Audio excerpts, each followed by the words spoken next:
Hi there, this is Jessica. So we're going to talk about my research project right now, which included my bibliography, my synthesis paper, and my 4 articles. Again, just as a review, I chose the self-control theory as it pertains to criminology.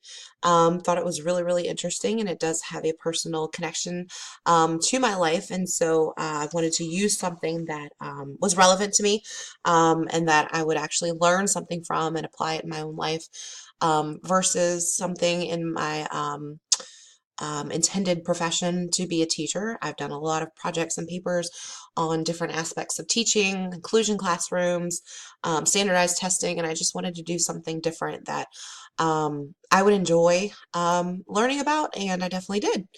So the assignment for this specific one, I went for articles that were more data driven.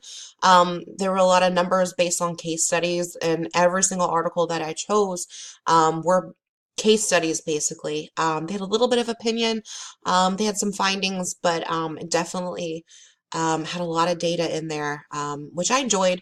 But it got to some of the weaknesses of the project, which I'll talk about in just a minute. My audience for actually both projects were those affected by crimes, lawmakers, legal guardians, including parents, community leaders, and criminals themselves. So for those affected by crimes, it was a way to kind of understand why the person committed the crime. Lawmakers, so that they could adjust the laws and policies and procedures accordingly. Legal guardians. Um, this came about as an audience member for my project as I was doing my research, because it mentions that the first 10 years of your life are the critical years, and it completely um, lays out the path for the rest of your life. And um, once behaviors are set in a person, especially in those first 10 years of your life, there's really no modifying them. Community leaders, so that they can intervene um, when they need to. Intervention was mentioned quite a few times in my research. And the criminals themselves, just so they could kind of figure out why they are the way they are, um, just in case they came across this. My purpose and goal was, is there an internal reason why people commit crimes, or are there underlying variables that cause someone to fall into a life of crime? And I found that there are both, but mainly that there's underlying variables such as your relationship with your parents or legal guardians, and your peers. So that was more of a factor than any type of chemical imbalance. There we go. My strengths for this paper is very data driven. I used articles that had case studies to back up the numbers, so it was solid proof of what they were presenting. Um, the awareness, I did not know what the self-control theory was before I started.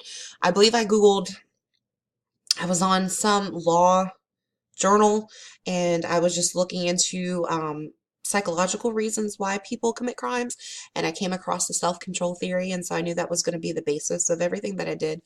And the self-control theory actually encompasses many different reasons for the choices we make, and it packs it into one clean theory, so it's not just a straight path, and this is why we do the things they are. There's a lot of different reasons why, and they all come together to create the self-control theory.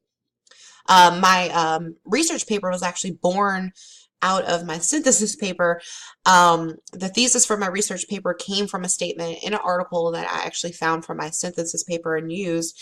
It stated that you could not modify behavior once it has set in a person. And like I said, again, in the first 10 years. So I thought that was really, really interesting. Like, once a person is the way that they are, there's no changing it. There's no rehabilitation. There's nothing you can do. And I just thought that was really interesting, and I wasn't really happy with that statement, so I wanted to see what I could find out. My weaknesses, APA format, I still struggle with that, even though I've been using that with both Thomas Nelson and ODU. It just stresses me out. Usually I'll write my paper the first day, and I'll come back to it the next day and format it. So I'll just kind of free write, and then go back in and try to get everything right, citations and the resources at the end. I thought this paper was really dry. kind of boring, to be honest with you. I didn't have fun with this paper at all. It really did feel like it was a chore. Um, not because of the assignment. The assignment was fine. It was just me. I just could not get into it, and my grade reflected it. I just wanted to get it done. And then the flow, the transitions and the fluency, and I think again that was because it just, I just was not feeling this particular paper. So my conclusion, I'm thankful that I had to complete the synthesis paper first, that I could mold my research paper out of it. And again, I didn't know that my thesis for the research paper was going to come out of my synthesis paper until we had to do our thesis proposal. And I was like, oh, that makes sense. I should use that. I could have had a better choice of articles, but I was happy that I used the ones that I did.